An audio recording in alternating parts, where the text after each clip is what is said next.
सुधीर सिंह का नया video viral. क्या सुधीर सिंह पवन सिंह के सपोर्ट में उतरे? नमस्कार दोस्तों, मैं विजय बिहारी। आज की इस वीडियो में इसी के बारे में बातचीत करने वाले हैं, तो वीडियो को लास्ट तक देखते रहे और जो लोग हमारे चैनल को सब्सक्राइब नहीं किए हैं वो लोग कर ले। तो दोस्तों, सुधीर सिंह का एक वीडियो काफी तेजी से सोशल मीडिया पर वायरल हो रहा है, जिसमें वह बता रहे हैं कि सोशल मीडिया पर उल्टा पुल्टा पोस्ट मत कीजिए, मर्यादा में पोस्ट कीजिए, नहीं तो जिस भाषा में समझोगे उसी भाषा में समझा देंगे। और बताया जा रहा है कि सुधीर सिंह यह वीडियो अंजना सिंह के सपोर्ट में जारी किए थे।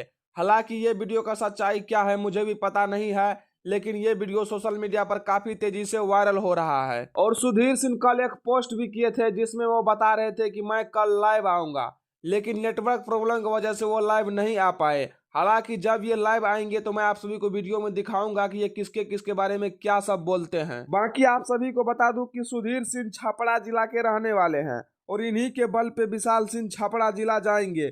लेकिन एक बात और कि पवन सिंह और खेसारी लाल यादव का कंट्रोवर्सी दिन प्रतिदिन भयानक रूप लेते जा रहा है। खेसारी लाल यादव के राइटर का कुछ लोगों ने फोटो वीडियो वायरल कर दिया है, जिसमें खेसारी लाल यादव के राइटर साहब नशा करते हुए नजर आ रहे हैं और वीडियो कॉल पे एक लड़की से भी बात करते हुए नजर आ रहे हैं। और हमको जहां तक लग रहा है कि वो लड़की ही इसे ब्लैकमेल कर रही है, वो लड़की ही वो सारा फोटो वीडियो भेजी होगी, तभी उन लोगों ने इस फोटो वीडियो को वायरल कर दिया है। और अब खेसारी लाल यादव के टीम वालों का भी कहना है कि हम लोग बहुत जल्द वायरल करने वाले हैं वीडियो। अब ये देखना है कि ये लोग क्या कुछ वायरल करते हैं। बाकी सोशल मीडिया पर पूरा तिलमिलाहट मच गया है, लेकिन ये सब विशाल सिंह की वजह से हुआ है। किसी को गाली गलौज नहीं देना चाहिए, सबका अपना इज्जत होता है, लेकिन कौन किसको समझाए कोई समझने वाला नहीं है। बाकी आप सभी को इसके बारे में क्या कहना है नीचे कमेंट बॉक्स में जरूर बताएं।